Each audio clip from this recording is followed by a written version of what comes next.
हैं कि चॉच क्या होता है, ताकि आगे मैं आपको जो कुछ भी बताऊं वह सब कुछ बहुत अच्छे तरीके से समझ आ जाए। चॉच क्या है दोस्तों? ट्रेडिंग में चॉच का मतलब होता है चेंज ऑफ कैरेक्टर, जो कि ट्रेंड रिवर्सल को पहचानने में मदद करता है। जब मार्केट में मौजूदा ट्रेंड बदलता है, जैसे कि अप ट्रेंड से डाउन ट्रेंड या फिर डाउन ट्रेंड से अपर ट्रेंड, तो उसे चॉच कहा जाता है।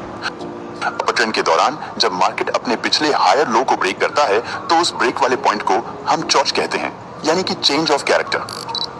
अप ट्रेंड के दौरान जब मार्केट अपने पिछले हायर लो पॉइंट को ब्रेक कर देता है, तो इसका मतलब होता है कि अब अप ट्रेंड खत्म हो रहा है और डाउन ट्रेंड शुरू हो रहा है, यानी कि अब मार्केट डाउनसाइड जा सकता है। इसी तरह डाउन ट्रेंड मार्केट के दौरान जब मार्केट अपने पिछले लोअर हाई पॉइंट को ब्रेक कर देता है, तो उस ब्रेक वाले पॉइंट को हम चॉच कहते हैं।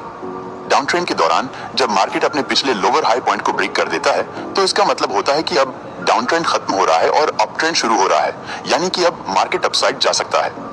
दोस्तों, कई बार ऐसा होता है कि जब मार्केट अप ट्रेंड या डाउन ट्रेंड में जा रहा होता है, जैसे मान लीजिए यहाँ प्राइस लोअर हाई और लोअर लो की फॉर्मेशन करते हुए डाउन ट्रेंड में जा रहा है और प्राइस यहाँ पे अपने पिछले लोअर हाई पॉइंट को ब्रेक कर देता है, यानी कि यहाँ पे चॉच क्रिएट कर देता है। तो जब प्राइस यहाँ पे चॉच पॉइंट क्रिएट करता है, तो अब बहुत सारे रिटेलर्स यहाँ पे सोचते हैं कि ट्रेंड चेंज हो गया है।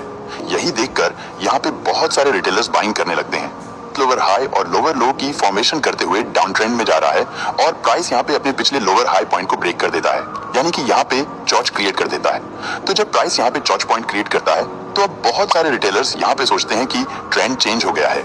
यही देखकर यहाँ पे बहुत सारे रिटेलर्स बाइंग करने लगते हैं। जब यहाँ पे बहुत सारे रिटेलर्स बाइंग कर लेते हैं और वो लोग अपना स्टॉप लॉस यहाँ कहीं रख देते हैं, तो प्राइस यहाँ से डाउनसाइड ही आ जाता है और जितने भी लोग इस चॉच पॉइंट को रिवर्सल समझकर बाइंग किए हुए होते हैं, उन सभी का स्टॉप लॉस हिट हो जाता है। तो मार्केट में ऐसा क्यों होता है कि प्राइस चॉच पॉइंट क्रिएट करने के बाद भी रिवर्सल फेल हो जाता है? आज की इस वीडियो में हम इसे ही समझने वाले हैं कि हम कैसे पता करें कि कौन सा चॉच ट्रू है और कौन सा चॉच फेक है। तो अब आपको वीडियो को ध्यान से समझते हुए देखना है, ताकि आपको सब कुछ अच्छे से समझ आ जाए। दोस्तों, ट्रू और फेक चेंज ऑफ कैरेक्टर को पहचानने का फर्स्ट पॉइंट है वॉल्यूम एनालिसिस। इसमें आपको देखना है कि जब मार्केट अप ट्रेंड या डाउन ट्रेंड में मूव कर रहा हो, जैसे मान लीजिए प्राइस यहाँ पर डाउन ट्रेंड में लोअर हाई और लोअर लो की फॉर्मेशन करते हुए मूव कर रहा है। अब मान लीजिए प्राइस यहाँ पर आता है और यहाँ पर एक कैंडल अपने पिछले लोअर हाई पॉइंट को ब्रेक कर देती है, यानी कि यहाँ पर चॉच क्रिएट हो जाता है।